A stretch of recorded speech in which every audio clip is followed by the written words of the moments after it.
오늘 하나님께서 우리에게 주시는 말씀은 다니엘 7장 1절에서 14절입니다. 바벨론 벨사살 왕 원년에 다니엘이 그의 침상에서 꿈을 꾸며 머릿속으로 환상을 받고 그 꿈을 기록하며 그 일의 대략을 진술하니라. 다니엘이 진술하여 이르되 내가 밤에 환상을 보았는데 하늘에 네 바람이 큰 바다로 몰려 불더니 금 짐승 넷이 바다에서 나왔는데 그 모양이 각각 다르더라. 첫째는 사자와 같은데 독수리의 날개가 있더니 내가 보는 중에 그 날개가 뽑혔고 또 땅에서 들려서 사람처럼 두 발로 서게 함을 받았으며 또 사람의 마음을 받았더라. 또 보니 다른 짐승 곧 둘째는 곰과 같은데 그것이 몸 한쪽을 들었고 그 입의 잇사이에는 새 갈빗대가 물렸는데 그것에게 말하는 자들이 있어 이르기를 일어나서 많은 고기를 먹으라 하였더라. 그 후에 내가 또 본즉 다른 짐승 곧 표범과 같은 것이 있는데 그 등에는 새의 날개 넷이 있고 그 짐승에게 또 머리넷이 있으며 권세를 받았더라. 내가 밤 환상 가운데에 그 다음에 본 넷째 짐승은 무섭고 놀라우며 또 매우 강하며 또 쇠로 된 큰 이가 있어서 먹고 부서뜨리고 그 나머지를 발로 밟았으며 이 짐승은 전에 모든 짐승과 다르고 또 10뿔이 있더라. 내가 그 뿔을 유심히 보는 중에 다른 작은 뿔이 그 사이에서 나더니 첫 번째 뿔 중에 셋이 그 앞에서 뿌리까지 뽑혔으며 이 작은 뿔에는 사람의 눈 같은 눈들이 있고 또 입이 있어 큰 말을 하였더라.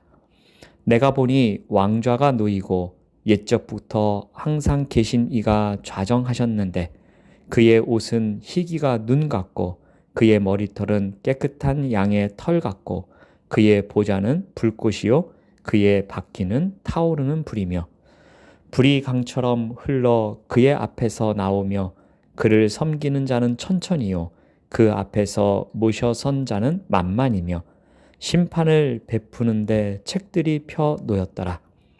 그때에 내가 작은 뿔이 말하는 큰 목소리로 말미암아 주목하여 보는 사이에 짐승이 죽임을 당하고 그의 시체가 상한 바 되어 타오르는 불에 던져졌으며 그 남은 짐승들은 그의 권세를 빼앗겼으나 그 생명은 보존되어 정한 시기가 이르기를 기다리게 되었더라.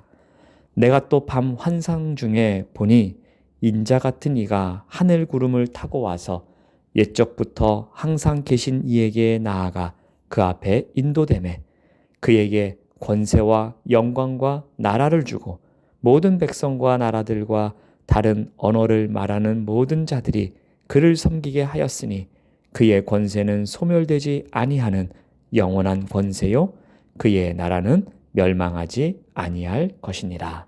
아멘. 이 시간 영원한 권세에 주목하라는 제목으로 함께 말씀을 나누겠습니다. 다니엘서를 분류할 때에 요한계시록과 함께 묵시문학에 포함시킵니다.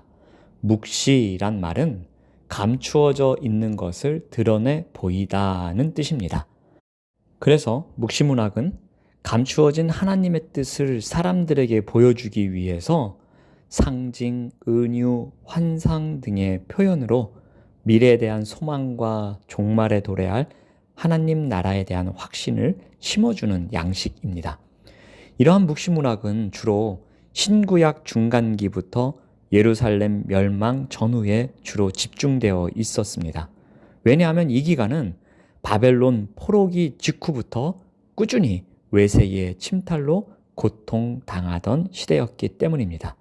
이러한 때에 묵시적 형식을 빌려서 고통당하던 자들이 내세 지향적 신앙관을 가질 수 있도록 독려하는 것이 필요했기 때문입니다. 그런데 다니엘서 1장부터 6장까지는 묵시문학의 특징이 그렇게 잘 드러나지는 않습니다. 오히려 역사서를 읽는 것 같습니다. 이제 7장부터는 본격적인 묵시문학의 양식을 찾아볼 수 있습니다. 7장부터 12장까지 다니엘이 직접 받은 네 가지의 묵시를 담고 있습니다. 첫 번째 묵시가 오늘 본문에 나옵니다. 보시면은 네 짐승에 관한 묵시입니다. 7장 1절 말씀을 보시면 바벨론 벨사살 왕 원년에 다니엘이 그의 침상에서 꿈을 꾸고 있었는데 그 꿈 가운데에 환상을 받았다라고 합니다. 벨사살 왕 원년에 다니엘에게 놀라운 환상이 임합니다. 우리가 5장에서 살펴보았듯이 벨사살 왕은 하나님을 경외하기는커녕 오히려 모독했던 인물이었습니다. 그는 예루살렘 성전에서 가져온 그릇들로 잔치를 벌이다가 손가락이 나타난 쓴 글씨를 보고 두려움에 떨었던 적이 있었습니다. 그 글자의 내용대로 바벨론의 마지막 왕이 되었던 사람이 바로 벨사살 왕입니다. 또한 벨사살 왕은 다니엘의 존재를 잊고 있었죠. 선왕이 중용했던 사람을 잊고 있었고요. 그와 동시에 유대인들이 중심에서 멀어지는 삶을 살았을 것입니다. 그만큼 힘든 삶을 살았기에 묵시문학이 탄생할 수 있었던 배경이 만들어졌을 겁니다. 자, 이러한 가운데에 이제 환상의 이야기를 본격적으로 합니다. 2절에서 3절 말씀을 보시면 내가 밤에 환상을 보았는데 하늘에 네 바람이 큰 바다로 몰려 불더니 큰 짐승 넷이 나타났다라고 합니다. 이 큰 짐승 넷이 의미하는 것은 나라를 상징합니다. 물론 100% 맞는 것은 아니지만 미루어 짐작할 수 있는 내용이기도 합니다. 자, 먼저 첫 번째는 4절 말씀에 나오는데요. 사자와 같은데 독수리의 날개가 있었다라고 합니다. 자, 이것은 바벨론을 상징하게 됩니다. 독수리의 날개를 가진 사자 같은 짐승, 그리고 이 짐승이 사람의 마음을 가졌다라고 합니다. 그것은 그만큼 교만하여서 심판을 받고 회복된 느부갓네살을 암시하고 있습니다. 또 날개가 뽑히고 사람처럼 두 발로 서게 되었다라고 합니다. 이것은 바벨론의 멸망을 예고하는 부분이기도 합니다. 자, 두 번째 본 것은 5절 말씀해 보시면 둘째는 곰과 같았다라고 합니다. 곰과 같은 짐승으로 상징되는 것은 메대와 밧살을 이야기합니다. 몸 한쪽을 들었다고 합니다. 균형이 잡히지 않은 상태로 임박한 재앙을 나타내기도 합니다. 또 입의 이사이에는 새 갈빗대가 물렸습니다. 그럼에도 불구하고 많은 고기를 먹는다라고 합니다. 이것은 이미 많은 나라를 정복하고도 탐욕의 끝나지 않은 것을 상징하고 있습니다. 자, 이 세 번째는 또 어떤 것입니까? 6절 말씀 보니까요. 표범과 같은 것이 있습니다. 자, 새의 날개 넷과 머리 넷을 가진 표범 같은 짐승입니다. 이 짐승은 또 헬라를 상징하기도 합니다. 자, 그리고 네 번째로 나온 것은 7장 7절에서 8절 말씀을 보시면 넷째 짐승이 나오는데요. 무섭고 놀라우며 또 매우 강하며 또 쇠로 된 큰 이가 있어서 먹고 부서뜨리고 발로 밟고 한다라고 합니다. 이 짐승이 전의 모든 짐승과는 달랐다라고 합니다. 이 넷째 나라는 이전의 모든 짐승과 달리 매우 강하고 쇠로 된 큰 이가 있어서 먹고 부서뜨리고 나머지 나라들을 발로 밟습니다. 이 네 번째 짐승은 로마를 상징하고 있습니다. 자, 다니엘이 환상으로 본 네 짐승은 이 세상 통치자들의 악한 일면을 드러내고 있습니다. 곰과 표범같이 사나운 짐승들이 힘없고 연약한 먹이를 물어뜯어 삼켜버리는 것처럼 강대국들은 약한 자들에게 폭력과 억압을 일삼게 됩니다. 자, 그런데 이러한 통치 세력은 모두 비참한 최후를 맞이하고 멸망합니다. 다니엘이 본 짐승의 환상은 막강한 힘과 권력을 행사했던 강대국들이 사람들에게는 두려움의 대상일지라도 하나님 눈에는 한낱 짐승에 지나지 않음을 알려줍니다.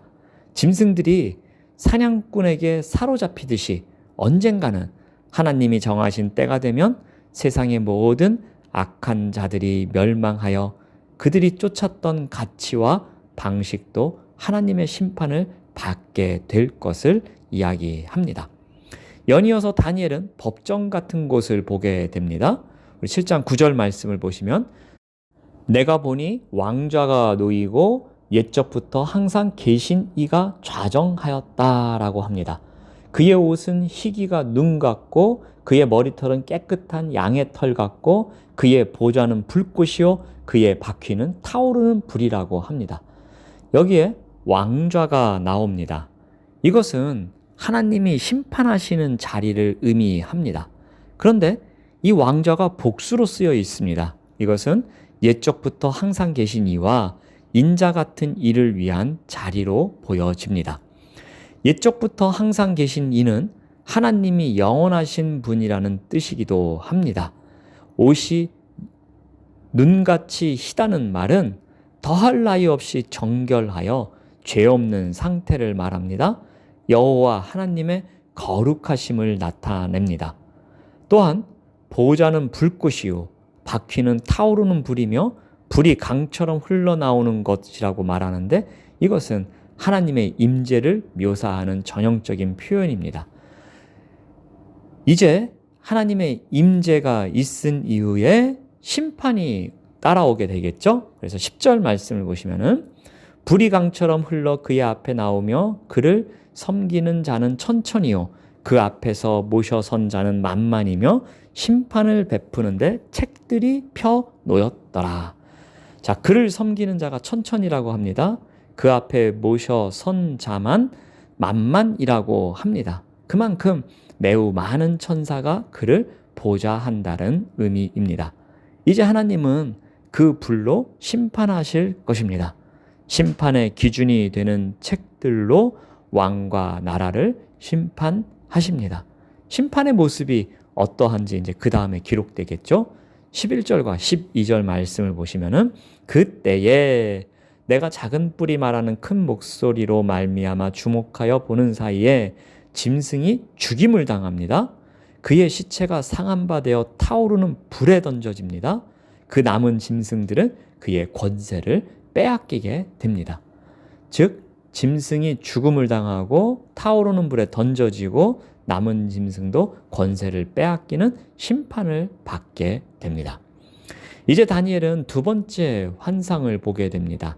13절 말씀을 보시면 내가 또 밤 환상 중에 보니 이번에는 인자 같은 이가 하늘 구름을 타고 와서 옛적부터 항상 계신 이에게 나아가 그 앞으로 인도됩니다. 이 환상은 짐승의 죽음 이후 역사의 종말에 하나님 나라가 도래하면서 인자 같은 이가 등장하는 것을 보여줍니다. 이는 예수 그리스도께서 하나님께 권세를 받고 왕으로 즉위하실 것을 가리킵니다. 예수님이 받으신 권세에 대해서 어떻게 말합니까? 우리 14절 말씀을 봅니다.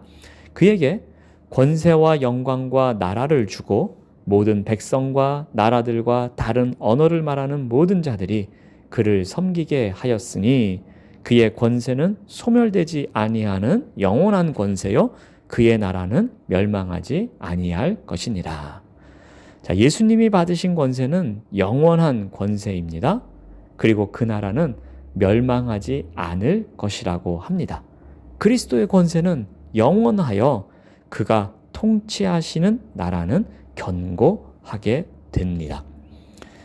자, 이 내용은 성도의 미래를 보여주기도 합니다. 하늘에서 구름을 타고 내려오신 인자가 세상을 심판하시고 왕권을 회복하기까지는 적지 않은 기간이 걸릴 것입니다. 그런데 그 기간에 이 땅에는 환상 속의 짐승들과 같은 존재가 끊임없이 나타납니다. 하나가 지나가면 또 하나가 오기 때문에 정말 지치고 두렵습니다. 성도들은 세상의 통치자들로부터 핍박받고 고난을 당할 수도 있습니다. 하지만 이러한 순간에도 성도들이 바라봐야 하는 것이 있습니다. 그것은 그 기간은 언젠가는 끝이 날 것이다 라는 겁니다. 성도들은 예수님이 오시면 하나님 나라를 상속받을 것입니다. 그러므로 성도들은 이 분명한 약속을 신뢰하여 지금의 고난을 인내해야 하고 하나님 나라의 통치 원리에 순종하여 천국 백성답게 살아가야 할 것입니다. 무엇보다도 보이지 않는 영원한 것에 주목해야 합니다. 우리가 주목하는 것은 계속해서 나타나는 짐승이 아닙니다. 그것들이 계속 눈에 거슬릴 수도 있지만 우리가 끊임없이 주목해야 하는 것은 옛부터 계신 이가 앉으신 그 보좌와 그 곁에 계신 어린 양입니다. 이와 같은 믿음을 갖고 살아가시는 우리 모두가 되시기를 바랍니다. 하나님 감사합니다. 우리가 주목해야 하는 것은 보이지 않는 영원한 것입니다. 우리의 삶의 자리를 흔들고 어렵게 만드는 것을 바라보기보다 보이지 않는 영원한 것을 바라보고 신뢰하며 살아가는 오늘 하루가 되도록 인도하여 주시옵소서. 예수님의 이름으로 기도드립니다. 아멘.